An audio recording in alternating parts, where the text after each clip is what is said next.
பாக்கியா வழக்கம் போல யாரு பேசுறதையும் யாரு சொல்றதையும் காதுலயே வாங்கிக்காம தனக்கு பிடிச்ச விஷயத்த செய்ய மறுபடியுமே ஸ்டார்ட் பண்ணிட்டாங்க. ஏன்னா அவங்க விழுந்த இடத்துல இருந்து மறுபடியுமே எந்திக்கிறதுக்காக ஒரு புது ரெஸ்டாரண்ட்டை ஸ்டார்ட் பண்றதுக்காக அதை தேடி இப்போ செல்வி கூட சேர்ந்து நிறைய இடத்துக்கு போயிட்டு வாடகைக்கு இடம் கிடைக்குமான்னு சொல்லிட்டு நல்லா விசாரிக்கல ஆரம்பிச்சிடுறாங்க. ஆனா இப்படி லேடிஸா வந்து கேட்கறத பார்த்தா நிறைய வாடகைக்காரங்களும் கடைக்காரங்களும் இந்த மாதிரி பொண்ணுங்களை நம்பிலாம் எங்களால இவ்வளவு பெரிய கடையெல்லாம் ஒப்படைக்க முடியாதுன்னு சொல்லிட்டு நிராகரிச்சு அவங்களை அங்கிருந்து அனுப்பிவிட்டுறாங்க. ஆனா அப்பயும் கொஞ்சம் கூட மனம் தளராத பாக்கியாவும் நிறைய இடத்துக்கு போயிட்டு அவங்களால முடிஞ்ச அளவுக்கு அவங்களுக்கு தேவையான இடம் ஃபிட்டான இடம் கிடைக்குமான்னு சொல்லிட்டு பார்த்துக்கிட்டு இருக்காங்க. அப்போ இதை பார்த்துட்டு இருக்க செல்வியும் ரொம்பவே பெருமையோட, அக்கா நீ விழுந்த இடத்துல இருந்து இப்படி எந்திரிப்பான்னு எனக்கு நல்லா தெரியும், ஆனா இப்படி ஒரே நிமிஷத்துல உடனடியா எந்திரிப்பான்னு நான் எதிர்பார்க்கவே இல்லக்கா, உன்னை பார்க்கும்போது எனக்கு ரொம்பவே பெருமையா இருக்குக்கான்னு சொல்ல, அதுக்கு பாக்கியாவோ என்ன நிறைய பேர் உடைச்சிருக்காங்க, பட் அது எல்லாத்தையுமே சரி பண்ணிட்டு என்னால மறுபடியுமே மீண்டு வர முடியும்.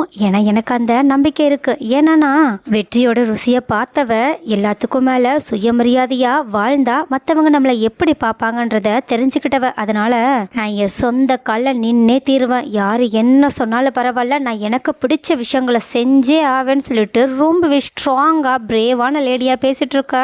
அப்போ இதை பார்த்துட்டு இருக்க செல்வியும் பாக்கியாவை இன்னுமே ரொம்பவே பெருமையோட பார்த்துட்டு இருக்காங்க. ஸோ கைஸ், பாக்கியா இந்த மாதிரி ஒரு சூப்பரான விஷயத்த பண்றதை பத்தினா உங்களோட கருத்துக்கள் என்ன? பாக்கியாவுக்கு யாரு என்ன கெடுதல் பண்ண நினைச்சாலும் அவங்களை அசிங்கப்படுத்த நினைச்சாலும் பாக்கியா அதை பத்தி கொஞ்சம் கூட கவலையே படாம தன்னை பத்தி யோசிச்சு தன்னோட சுயமரியாதைக்காக இப்படி போராடிட்டு இருக்காங்களே, அவங்களுக்கு மறுபடியுமே அவங்களோட வெற்றி கிடைக்குமா?